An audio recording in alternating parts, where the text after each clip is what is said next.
Welcome you all my dear students. ಈ ವಿಡಿಯೋದಲ್ಲಿ ನಾವು ಅಡಿಷನ್ ಮತ್ತು ಸಬ್ಸ್ಟ್ರಾಕ್ಷನ್ ಆಫ್ ಮ್ಯಾಟ್ರಿಕ್ಸ್ ಅನ್ನ ಕಲಿಯೋಣ. ಬರೀರಿ addition and subtraction of matrix. ಈಗ ನಾನು ನಿಮಗೆ ಅಡಿಷನ್ ಆಫ್ ಮ್ಯಾಟ್ರಿಕ್ಸ್ ಅನ್ನ ಹೇಳ್ತೀನಿ. ಆ ಪ್ಲಸ್ ಇದ್ದ ಜಾಗದಲ್ಲಿ ಮೈನಸ್ ಬರೆದ್ಬಿಟ್ರೆ ಸಬ್ಸ್ಟ್ರಾಕ್ಷನ್ ಆಫ್ ಮ್ಯಾಟ್ರಿಕ್ಸ್ ಅನ್ನು ನಿಮಗೆ ಗೊತ್ತಾಗ್ಬಿಡ್ತದೆ. ನಾ ಎರಡಕ್ಕೂ ಏನದು ಎಕ್ಸ್ಪ್ಲೇನ್ ಮಾಡೋ ಅವಶ್ಯಕತೆ ಇಲ್ಲ. ಒಂದು ಎಕ್ಸ್ಪ್ಲೇನ್ ಮಾಡ್ತೀನಿ, ಅದರಿಂದ ನೀವು ಸಬ್ಸ್ಟ್ರಾಕ್ಷನ್ ತಿಳ್ಕೊಳ್ರಿ. Come on, addition of matrix. ಈಗ ಒಂದು ಮ್ಯಾಟ್ರಿಕ್ಸ್ ಎ ಅಂತ ಇದೆ, ಇನ್ನೊಂದು ಮ್ಯಾಟ್ರಿಕ್ಸ್ ಬಿ ಅಂತ ಇದೆ. ಎ ನ ಮತ್ತು ಬಿ ನ ಕೂಡಿಸ್ಬೇಕಾಗ್ಯದ ನಾವು. ಅಂದ್ರೆ ಎ ಸಿ ಅನ್ನೋ ಮ್ಯಾಟ್ರಿಕ್ಸ್ ತಗೊಳ್ಬೇಕಾಗ್ಯದ. ಆ ಸಿ ಅನ್ನೋ ಮ್ಯಾಟ್ರಿಕ್ಸ್ ಎ ಮತ್ತು ಬಿ ಅನ್ನ ಕೂಡಿಸಿದಾಗ ಬರ್ತದ ಅಂತಿತ್ತಂದ್ರೆ ಫಸ್ಟ್ ಕಂಡೀಷನ್ ಏನಪ್ಪಾ ಅಂದ್ರ ಎ ಅನ್ನುವ ಮ್ಯಾಟ್ರಿಕ್ಸಿನ ಆರ್ಡರು ಅಕಸ್ಮಾತ್ ಎಂ ಎನ್ ಅಂತಿತ್ತಂದ್ರೆ ಬಿ ಅನ್ನುವ ಮ್ಯಾಟ್ರಿಕ್ಸ್ ಯಾವುದನ್ನ ಅದಕ್ಕೆ ಕೂಡಿಸ್ತಿರ್ತಿರಲ್ಲ ಅದ್ರದ್ದು ಆರ್ಡರು ಕೂಡ ಎಂ ಮತ್ತು ಎನ್ನೇ ಇರಬೇಕು. ಇದ್ರದ್ದು ಆರ್ಡರು ಸೇಮ್ ಇದ್ರ ಮಾತ್ರ ನೀವು ಕೂಡಿಸಲಿಕ್ಕೆ ಸಾಧ್ಯ. ಅರ್ಥ ಆಯ್ತಾ? ಕೂಡಿಸಿದ ಮೇಲೆ ನಿಮಗೆ ಬರುವ ಆ ಮ್ಯಾಟ್ರಿಕ್ಸು ಅದ್ರದ್ದು ಆರ್ಡರು ಕೂಡ ಎಂ ಕ್ರಾಸ್ ಎನ್ನೇ ಇರುತ್ತದೆ, ಇರಲೇಬೇಕು, ಇದ್ದೇ ಇರುತ್ತದೆ. ಅರ್ಥ ಆಯ್ತಾ? ಇದಕ್ಕೇನಂತಾರೆ? ಇದಕ್ಕೆ ಕೂಡಿಸುವಿಕೆ. ಹಿಂಗೇನಾದ್ರೂ ಇತ್ತು ಅಂದ್ರೆ ಆಯಾ ಪೊಸಿಷನ್ ಅಲ್ಲಿ ಇರ್ತಕ್ಕಂಥ ಎಲಿಮೆಂಟ್ಸ್ ಗಳನ್ನ ಕರೆಸ್ಪಾಂಡಿಂಗ್ ಆಯಾ ಪೊಸಿಷನ್ ಅಲ್ಲಿ ಇರ್ತಕ್ಕಂಥ ಎಲಿಮೆಂಟ್ಸ್ ಗಳ ಜೊತೆಗೆ ಕೂಡಿಸಿ ಬಿಡೋದು.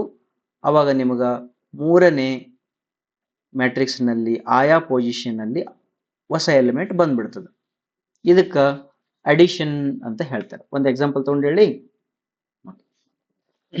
ಎ ಅನ್ನುವ ಮ್ಯಾಟ್ರಿಕ್ಸ್ ಹಿಂಗಿತ್ತು ಅಂತ ತಿಳ್ಕೊಳ್ರಿ. 5 6 7 8 1 0. ಬಿ ಅನ್ನುವ ಮ್ಯಾಟ್ರಿಕ್ಸ್ ಆರ್ಡರ್ ಎಷ್ಟಿರ್ಬೇಕಪ್ಪ? ಇದು 3 ಕ್ರಾಸ್ 2 ಅದ ಅಂದ್ರೆ ಇದ್ರದ್ದು ಕೂಡ ಆರ್ಡರ್ 3 ಕ್ರಾಸ್ 2ನೇ ಇರಬೇಕು. ಇಲ್ಲೇನೋ ವ್ಯಾಲ್ಯೂ ಅದಪ್ಪ 1 0 1 2 7 9 ಹಿಂಗಿದೆ ಮ್ಯಾಟ್ರಿಕ್ಸ್. ಈಗ ಇವೆರಡನ್ನು ಕೂಡಿಸ್ಬೇಕು. ನಾನು ಕೂಡಿಸಿ ನಾ ಏನ್ ತರಬೇಕಂದ್ರೆ ಸಿ ಅನ್ನುವ ಮ್ಯಾಟ್ರಿಕ್ಸ್ ನ ತರಬೇಕು.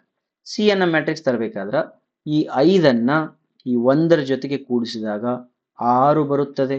ಈ 6ಅನ್ನ ಈ 0 ಜೊತೆಗೆ ಕೂಡಿಸಿದಾಗ 6 ಬರುತ್ತದೆ. ಈ 7ಅನ್ನ ಈ 1ರ ಜೊತೆಗೆ ಕೂಡಿಸಿದಾಗ 8 ಬರುತ್ತದೆ. ಈ 8ಅನ್ನ 2ರ ಜೊತೆಗೆ ಕೂಡಿಸಿದಾಗ 10 ಬರುತ್ತದೆ. 1ಅನ್ನ 7ರ ಜೊತೆ ಕೂಡಿಸಿದಾಗ 8 ಬರುತ್ತದೆ. ಈ 0ಅನ್ನ 9ರ ಜೊತೆ ಕೂಡಿಸಿದಾಗ 9 ಬರುತ್ತದೆ. ಈಗ ಬಂದ ಮ್ಯಾಟ್ರಿಕ್ಸು ಸಿ ಆಗಿರುತ್ತದೆ. ಸಿ ಎಂದರೆ ಎ ಪ್ಲಸ್ ಬಿ ಎಂದಾಗಿರುತ್ತದೆ. ಅರ್ಥ ಆಯ್ತಾ? ಇಷ್ಟೇ. ಇದಕ್ಕೇನಂತಾರೆ? ಇದಕ್ಕೆ ಅಡಿಷನ್ ಆಫ್ ಮ್ಯಾಟ್ರಿಕ್ಸ್ ಅಂತಾರೆ. ಹಾಗಾದ್ರೆ ಸಬ್ಸ್ಟ್ರಾಕ್ಷನ್ ಆಫ್ ಮ್ಯಾಟ್ರಿಕ್ಸ್ ಅಂದ್ರೆ ಮೈನಸ್ ಮಾಡ್ಕೊಳ್ರಿ. ಮೈನಸ್ ಮಾಡ್ಕೊಂಡಾಗ ಅದು ಬರ್ತದ. ಕಂಡೀಷನ್ ಸೇಮ್, ಅದ್ರ ಆರ್ಡರ್ ಇದ್ರ ಆರ್ಡರ್ ಸೇಮ್ ಇರ್ಬೇಕು, ಬರುವ ಆರ್ಡರ್ನು ಕೂಡ ಸೇಮ್ ಇರ್ಬೇಕು. ಒಂದು ಮೈನಸ್ ಅದು ಮಾಡಿ ತೋರಿಸ್ತೀನಿ. ಒಂದು ಎ ಅಂತ ಬರ್ಕೊಡ್ರಿ. ಎ ಅನ್ನೋ ಮ್ಯಾಟ್ರಿಕ್ಸ್ 1 2 7 -3 ಅಂತ ಇದೆ. ಬಿ ಅನ್ನೋ ಮ್ಯಾಟ್ರಿಕ್ಸ್ -1 0 8 3 ಅಂತ ಇದೆ. ನಾನು ಮಾಡಬೇಕಾಗಿದ್ದು ಎ ಮೈನಸ್ ಬಿ ಅಂತೇಳಿ ಫಸ್ಟ್ ಚೆಕ್ ಮಾಡಬೇಕಾಗಿದೆ. ನಾನು ಏನಂತಂದ್ರೆ ಇದ್ರದ್ದು ಆರ್ಡರ್ 2 ಕ್ರಾಸ್ 2 ಇದೆ, ಇದ್ರ ಆರ್ಡರ್ 2 ಕ್ರಾಸ್ 2 ಇದೆ. ಫಸ್ಟ್ ಎಕ್ಸಾಮ್ ಪಾಸ್ ಆಯ್ತು. ಎರಡನೇ ಎಕ್ಸಾಮ್ ನೋಡ್ಬೇಕು.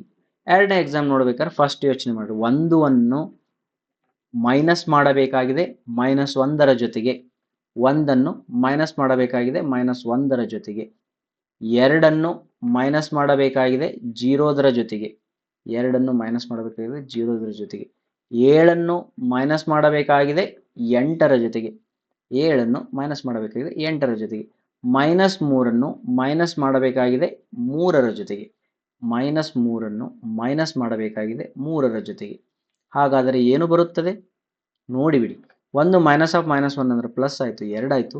2 -0 ಅಂದ್ರೆ 2 ಆಯ್ತು. 7 -8 ಅಂದ್ರೆ -1 ಆಯ್ತು. -3 ಅಂದ್ರೆ -6 ಆಯ್ತು. ಇದು ಬಂದಿರೋದು ಸಿ ಅನ್ನುವ ಮ್ಯಾಟ್ರಿಕ್ಸ್ ಆಗಿರುತ್ತದೆ. ತಿಳಿತಾ? ಬಹಳ ಈಸಿ ಅದ, ಏನು ಪ್ರಾಬ್ಲಮ್ ಇಲ್ಲ.